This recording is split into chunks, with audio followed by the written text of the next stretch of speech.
Did did did we forget? Like, there's no way everybody just forgot. Because the entire major listen to me. There are certain things I feel like when you're operating around a Superman character or Superman himself that are top tier priority targets that need to be accounted for at all points in time. The location of Lex Luthor, kryptonite, the other various assortments of kryptonite, evil magic users who have beef with Superman, dead Superman Kryptonian bodies. Why was nobody pressed that they did not find Bizzaro Superman's corpse? Like the few episodes ago, it was a major thing. Bruno Mannheim has somehow stolen the corpse of Bizzaro Superman that we were keeping here in the DEO. Good, good. But now that Bruno's been arrested, my first question to Bruno would be like, hey, where's that corpse? Where is the body of Bizzaro Superman? What were you doing with his corpse this entire time? Did it have anything to do with the people that you essentially resurrected and gave superpowers to? Instead, they just arrested Bruno, cleared his son, sent him off to jail, and completely forgot about the corpse, the weapons, the superpowered beings, the doctor who was making creepy shit. Why ain't nobody go downstairs into that basement? Nobody. Nobody went downstairs into that basement. Superman wasn't like, hey, where have you been keeping like all this stuff? Like, and you can't even say that like, oh well, they didn't know about the basement. That's where Priya came from. Like Pia came from. Like she came from the basement, just causing untold levels of destruction as she went upstairs, losing control of her powers. That was a really dope scene. I like the fact that we gradually saw her lose control of her powers, where at first she was basically throwing the sound away, super far away that it didn't bother her, but it was causing absolute chaos in other parts of Metropolis. And then she couldn't do that anymore, and she had to like rein it in to herself, and then it just started sending out shockwaves, realizing that her family was in danger and getting the hell up out of there, and basically sacrificing herself. Her and Clark flying. That's a beautiful shot. That shot of them basically watching her and Clark fly up into the sky, and then it's just like the massive detonation, and he comes flying down with her in his arms. Beautiful. Beautiful. That's a beautiful shot. That was really really nice because at that point in time I actually felt bad for her. Yes, she's a villain. Yes, she killed a bunch of people, but she really did love her son and she really did love Bruno and Bruno really did love her.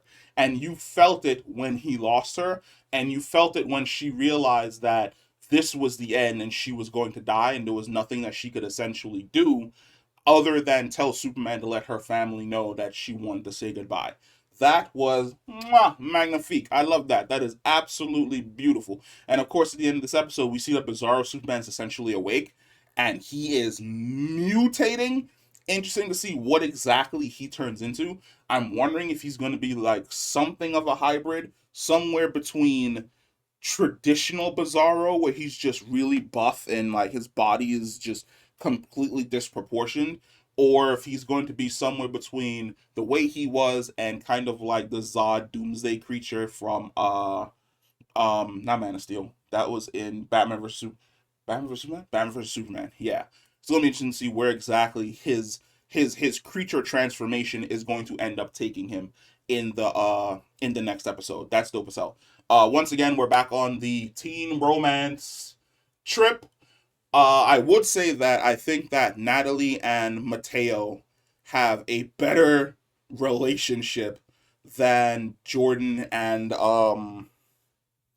Sarah Cushing, because Jordan and Sarah finally. I like the fact that like Jordan is he's finally moving on, where he's just like, you know what, I'm sick of this shit. Like Jordan has reached that point now where he's like, I've let you know how I felt. You've thrown it in my face. I'm sick of this shit. I'm moving the fuck on. And now she doesn't know how to deal with that. It's like, damn if you ain't like the most emotionally manipulative person in this entire show.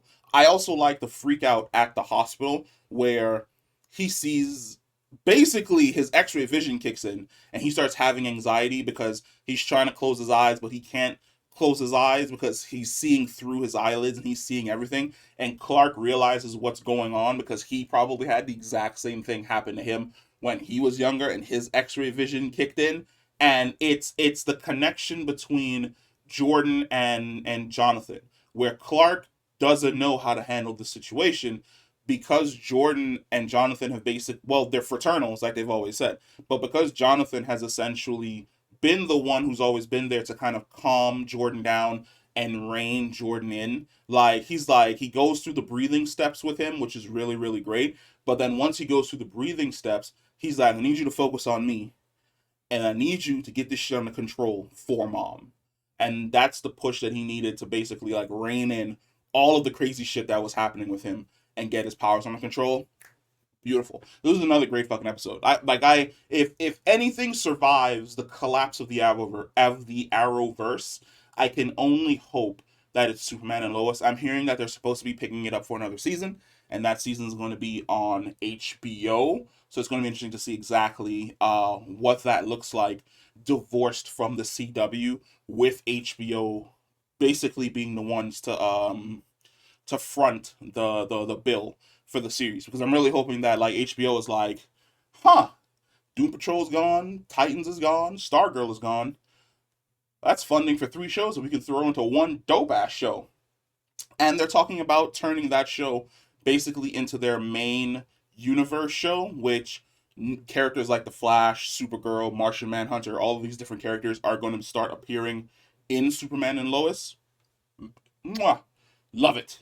Give it to me. I'd love to see Grant Gustin pop up again on another show that's not the Flash, where he can just do Flash things and not worry about just the peanut gallery over there in the corner. But we'll see. Let me know what you think about the most recent episode of Superman and Lois. Comment down below, and I will catch you in the next one. Peace.